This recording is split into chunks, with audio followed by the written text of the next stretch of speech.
అరాచకాల గురించి వెంకటేష్ను మాట్లాడవలసిందిగా ఆహ్వానిస్తున్నాం.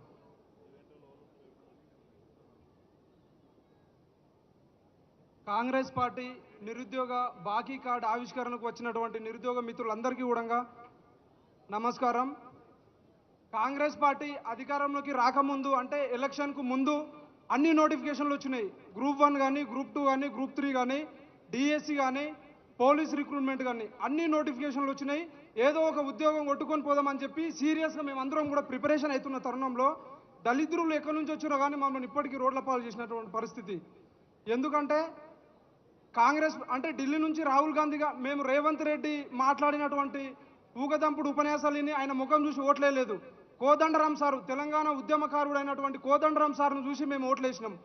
ఆ రోజు ఆకునూరి మురళి, బల్మూరు వెంకట్, ఢిల్లీ నుంచి వచ్చినటువంటి రాహుల్ గాంధీ గారు చిక్కడపల్లి లైబ్రరీ దగ్గరకు వచ్చి 2 లక్షల ఏడాది లోపల 2 లక్షల ఉద్యోగాలు ఇస్తాం, టీజీపీఎస్ యూపీపీఎస్సీ తరలో టీజీపీఎస్సీ జాబ్ క్యాలెండర్ రూపొందిస్తామంటే వాళ్ళందరి మాటలు నమ్మి మేము కాంగ్రెస్ పార్టీకి ఓట్లేసినాం.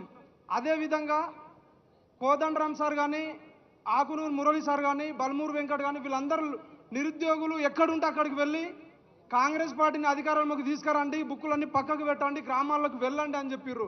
మేము అధికారంలోకి వచ్చిన వెంటనే ఖచ్చితంగా ఏడాదికి 2 లక్షల ఉద్యోగాలు ఇప్పిస్తామని చెప్పిర్రు. ఈరోజు 2 సంవత్సరాలు గడుస్తూ ఉంది.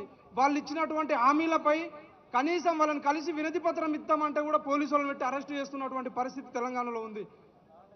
గ్రూప్ 1లోనే కాదు, డిఎస్సిలో కూడా అక్రమాలు జరిగినాయి. చాలామంది గ్రూప్ 1 మీదే వెళ్ళిపోతుర్రు. డిఎస్సిలో కూడా ఫేక్ బోనోఫైడ్లు పెట్టి చాలామంది హైదరాబాద్లో జాబులు కొట్టిర్రు. ఇంకో విషయం ఏంటంటే గ్రూప్ 1లో జరిగినటువంటి అక్రమాల పైన ఈరోజు సింగిల్ బెంచ్ పైన మాకు అనుకూలంగా జడ్జిమెంట్ వస్తే డివిజనల్ బెంచ్లో స్టే వచ్చిన అర్ధరాత్రికే ఫలితాలు ఇచ్చిండ్రు, మెరిట్ లిస్ట్ పెట్టిండ్రు. అక్కడనే మనకు తెలిసిపోయింది గ్రూప్ 1లో ఎన్ని అక్రమాలు జరిగినాయి అని చెప్పి. అంటే నైటే మెరిట్ లిస్ట్ పెట్టి మరుసటి రోజే పేరెంట్స్ మీటింగ్ పెట్టిర్రు. పేరెంట్స్ మీటింగ్ పెట్టి మెయిన్ స్ట్రీమ్ మీడియా మొత్తం పోయి వాళ్ళ పేరెంట్స్ అంటే వాళ్ళు 563 మంది సెలెక్ట్ అయితే కొందరు మాత్రమే, అంటే కోటీశ్వర పిల్లలు ఎవరు అక్కడికి రాలేరు. కేవలం ఆడికి వచ్చింది 2-3 మాత్రమే. వాళ్ళు ఎట్లా అంటే పేరెంట్స్ లేనోళ్ళు, పాల ప్యాకెట్లు కొనడానికి కూడా డబ్బులు లేనటువంటి పరిస్థితిలో మేము ఎట్లా ఉంటామని ఒక ఆమె ఏడిస్తే V6 వాళ్ళు జుమ్ చేసి మరి అంటే వాళ్ళ కళ్ళు ఆమె ఏడుస్తుంటే ఆమె కళ్ళను జుమ్ చేసి కన్నీరును కూడా చూపిస్తున్నటువంటి పరిస్థితి. అంటే మిగిలిన వాళ్ళు మొత్తం G.O. 29 కోసం కానీ, G.O. 46 కోసం కానీ నిరుద్యోగులు రోడ్ల మీద పడి కొట్లాడి చచ్చిపోతుంటే కూడా మెయిన్ స్ట్రీమ్ మీడియా ఏది కవర్ చేయలేదు. కానీ ఆ 2-3 మాత్రం కవర్ చేసి వీళ్ళు జెన్యూన్ అని పదే